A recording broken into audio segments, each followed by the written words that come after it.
रविवार सुबह 9:30 बजे लगी गुड़गांव कोर्ट में भीषण आग के बाद का ये मंजर देखिए, किस प्रकार से बड़ी बड़ी दरारें पड़ गई हैं दीवारों में।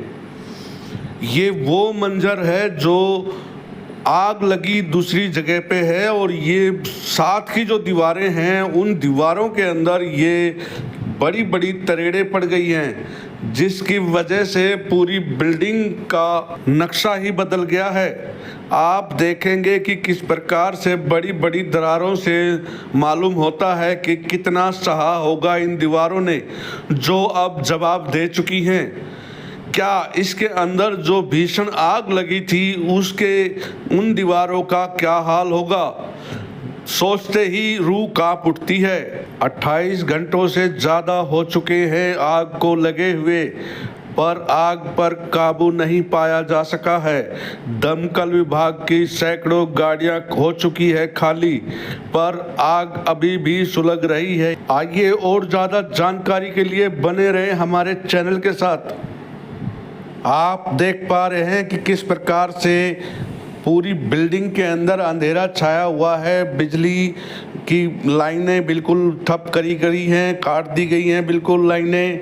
और जैसे कि आप देख पा रहे हैं कि 2 फायर ब्रिगेड की गाड़ियों का पानी जो है इन पाइपों द्वारा ऊपर पहुंचाया जा रहा है। और मैं दीप चंदन राणा स्वागत करता हूं आपका भारत जी लाइव हिंदी न्यूज चैनल के अंदर। इस समय हम आए हुए हैं गुड़गांव कोर्ट के अंदर और यहाँ कल दोपहर से जो मुख्य जो खाते थे उन खातों में आग लग चुकी है, जिसके कारण रिकॉर्ड रूम पूरी तरह से जल चुका है, नष्ट हो चुका है। सभी प्रकार की जो फाइलें थी वो बिल्कुल राख हो गई है और हर प्रकार से कोशिश की जा रही है। फायर ब्रिगेड की दमकल विभाग की जो गाड़ियां हैं वो लगातार इस बार आग बुझाने में लगी हुई है कि किसी प्रकार से जो ये आग जल्द से जल्द बुझ जाए, लेकिन आग जो है कि थमने का नाम नहीं ले रही है।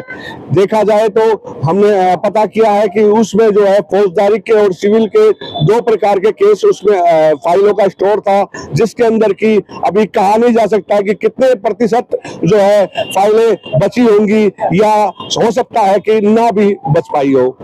नमस्कार दोस्तों, इस समय हमारे साथ में जुड़ी हुई हैं अधिवक्ता जी। आइए हम इनसे जानते हैं। जी आपको कैसे पता चला कि यहाँ गुड़गांव कोर्ट के अंदर कल जो है आग लगी थी, उसके बारे में कितने बजे आपको पता चला? सर, हमें 11:30 बजे के आसपास पता चला था। एडवोकेट्स का हमारा व्हाट्सएप ग्रुप है, वहाँ पे वीडियोस आई थी कि आग लगी हुई है कोर्ट में। रिकॉर्ड रूम में बताया जा रहा था कि रिकॉर्ड रूम में आग लगी है। जी, तो आपको किस माध्यम से पता चला? व्हाट्सएप ग्रुप से। व्हाट्सएप ग्रुप से। तो व्हाट्सएप ग्रुप पे आपके पास में लगभग नहीं तो 11 बजे ये खबर आपको मिली कि जो है कोर्ट में आग लग चुकी है। तो आपके अंदाजे से लगभग जो है कल और आज के अंदर लगभग जो है 25 से 26 घंटे की आग जलती हुई हो गई है, तो लगभग कितना नुकसान हो चुका होगा इसमें? सर, जितना सुनने में आ रहा है पूरा रिकॉर्ड रूम जल चुका है। सर्वर रूम था नीचे ही, वो भी पूरा जल चुका है। हमारा ई कोर्स भी काम नहीं कर रहा है आज, तो अभी पता नहीं है, मतलब काफी ज्यादा नुकसान हुआ है जितना सुनने में आ रहा है। तो इसके अंदर जैसे कि 2 प्रकार के केस फाइल होते हैं यहाँ पे, फौजदारी के और सिविल के, तो किस तरफ से आग लगी होगी, तो कौन सा हिस्सा बच गया होगा, क्या कुछ आइडिया है आपका? सर, जितना पता चला है रिकॉर्ड रूम में आग लगी है। Main record room, civil court का जो रिकॉर्ड रूम था उसमें आग लगी है, वहां से फैली है। तो फौजदारी वाला तो सेफ रहा होगा लगभग? एक्चुअली कह रहे हैं कि अभी एग्जैक्ट वहां तक जा नहीं पा रहे हैं। एक अंदाजा तो व्यक्त कर सकता है कि भाई किस साइड का जो है इससे में आग लगी हुई है, तो उसके आइडिया एक कुछ। सिविल कोर्ट का जो है रिकॉर्ड रूम, उसमें आग लगी है और वो पूरी तरह से जल चुका है। उसके साथ में ही वहाँ पे सर्वर रूम था, वो भी जल चुका है पूरा। तो फौजदारी के बारे में आपको कोई? फौजदारी के बारे में अभी कोई इन्फॉर्मेशन नहीं आई है। फाइलें दोनों की इकट्ठी रखी जाती होंगी या अलग अलग रखी जाती होंगी? आसपास ही रूम है सारे, सिविल का, क्रिमिनल का रूम अलग है, फिर फौजदारी वाला अलग है, ऐसे करके सारे अलग अलग रूम है। यहाँ पे हम पहुंचे, जो ये हादसा हुआ ये बहुत ही, मतलब हम तो इसमें ये सोचते हैं कि ये संडे को हुआ। जो भी हादसा हुआ बहुत ही सोचनीय है कि इतनी व्यवस्था, डिस्ट्रिक्ट कोर्ट जो सबसे बड़ी, जिसमें सबसे ज़्यादा अधिवक्ता है, 15,000 से अधिक अधिवक्ता इस बार में है, और वहाँ पर इतना बड़ा हादसा हो जाना कहीं ना कहीं क्वेश्चन पैदा करता है कि ये हादसा किस वजह से हुआ।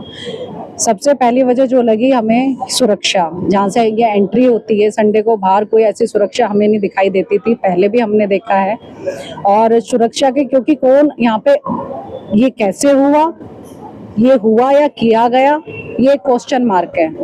लेकिन एंट्री कौन आ जाता है यहाँ पे, कोई भी अनजान व्यक्ति कभी भी घूमता रहता है, ये नहीं पता वो अधिवक्ता है नहीं है, जिसमें अब ये देखें नुकसान इतना ज्यादा होगा। अगर ये हादसा वर्किंग डे में होता तो कितना ज्यादा नुकसान होता। जजेस और अधिवक्ता और आम जनता सब इस आग के लपेटे में आ सकते थे। जी, जैसे कि ये आग जो है संडे को लगी है, संडे को यहाँ पर देखा जाए तो ना तो सरकारी तौर पे कोई काम होता है, ना कोई प्राइवेट तरीके से कोई काम होता है। अगर कोई होता है तो उसकी परमिशन ली जाती है। तो क्या कुछ आपको लगता है कि कोई ऐसा कोई काम चल रहा था जिसके कारण कुछ ऐसा हुआ हो? नहीं, फिलहाल तो हमारी यहाँ डिस्ट्रिक्ट कोर्ट में ऐसा कोई काम नहीं चल रहा था जिसके कारण की कोई सामान की आवाजाही हुई हो। और ना ही इस समय हमारे कोर्ट में तो संडे के दिन सारे पंखे भी बंद रहते हैं और सारी जो इलेक्ट्रिसिटी है ऑलमोस्ट सारी बंद ही रहती है। ओनली कैमरे चलते हैं जो कि सर्वर रूम से चलते हैं, और कोई काम होता, कोई सामान। और जिस जगह पे ये हादसा हुआ है वहाँ पे तो बहुत ही ये लगा लो, बहुत, वहाँ से 4 आदमी मुश्किल से निकल सकते हैं जहाँ पे ये हादसा हुआ। तो ऐसा कोई काम का लगता नहीं, और हम भी यही सोच रहे हैं कि हादसा हुआ कैसे और इसके पीछे क्या कुछ चल रहा है। तो इसकी जिम्मेवारी आप किसको देना चाहेंगे? किसकी लापरवाही है, किसकी जिम्मेवारी थी, उसके बारे में? लापरवाही, हम लापरवाही तो किसकी बता सकते हैं। इसमें मेन चीज यही है कि कहीं ना कहीं ये नेग्लिजेंसी हो सकती है कि कोर्ट में जब पहले भी यही क्वेश्चन उठाए गए कि जितने भी 1 नंबर गेट, 2 नंबर या 3 नंबर है, 2 नंबर है, अब यहाँ पे काम भी चल रहा है, जैसे कि टावर ऑफ जस्टिस बन रहा है, वहाँ का काम चल रहा है तो कुछ रास्ते बंद कर दिए गए। लेकिन जैसे हम जाते हैं और कोर्ट में भी जाते हैं दिल्ली के में, तो वहाँ पे एक सिक्योरिटी पर्पज होता है। इवन वहाँ से अगर कोई बैग भी जाता है ना, चाहे संडे हो चाहे वर्किंग डे हो, पूरा चेक किया जाता है। लेकिन हमारे कोर्ट में ऐसी कोई सुविधा नहीं है। कोई भी आ रहा है, कोई भी जा रहा है, कुछ नहीं पता चलता कि वो कोई क्रिमिनल है, वो किसी एक मंशा से आया है, कोई क्राइम करने आया है, वो यहाँ पे वो गन लेके आ रहा है। यहाँ पे कुछ भी ऐसी व्यवस्था, जो सुरक्षा है वो कई हद तक यही कहेंगे कि वो सुरक्षा नहीं है, जिसके कारण ये हादसा हुआ है। तो देखा जाए कि ये जो आग संडे को लगी है, मानवीय हानि का बचाव भी कह सकते हैं इसको, क्योंकि अगर ये वर्किंग डे के अंदर होता तो कम से कम हजारों लोगों की आग में चपेट आने की संभावना हो सकती थी। बिल्कुल आप सही कह रहे हैं। अगर ये वर्किंग डे में होता, करीब करीब यहाँ पे 3 से 3.5 हजार अधिवक्ता हर रोज आते हैं और यहाँ पर अपनी प्रैक्टिस करते हैं, क्योंकि इनके जो जहाँ पर ये आग लगी उससे ही सटे हुए काफी चैम्बर भी है, और उसके साथ ही होल नंबर 1, 2, 3 है। अगर 1, 2, 3 आते हो, समझ लो अगर ये लपेटे में आ जाते आग की, तो ये कहीं ना कहीं एक नंबर कोर्ट से लेकर 10 नंबर कोर्ट तक जाती।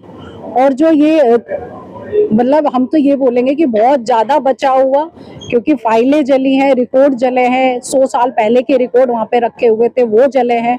लेकिन अधिवक्ता और जो यहाँ पे काम करते हैं कोर्ट के जो पूरा स्टाफ है, अधिवक्ता, इनका कहीं ना कहीं बचाव हुआ है, क्योंकि कोर्ट खाली था।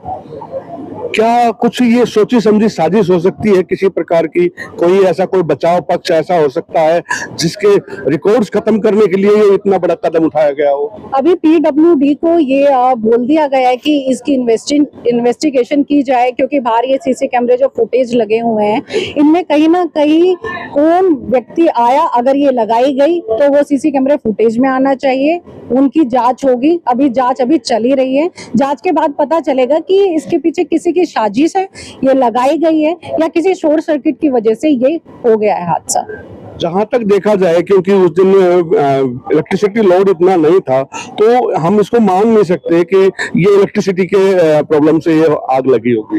कहीं ना कहीं ये सारी चीजों को देखते हुए ऐसा तो लगता है किसी न किसी ये हादसे के पीछे कोई ना कोई कारण ऐसा लगता है जो बिल्कुल सामान्य नहीं है।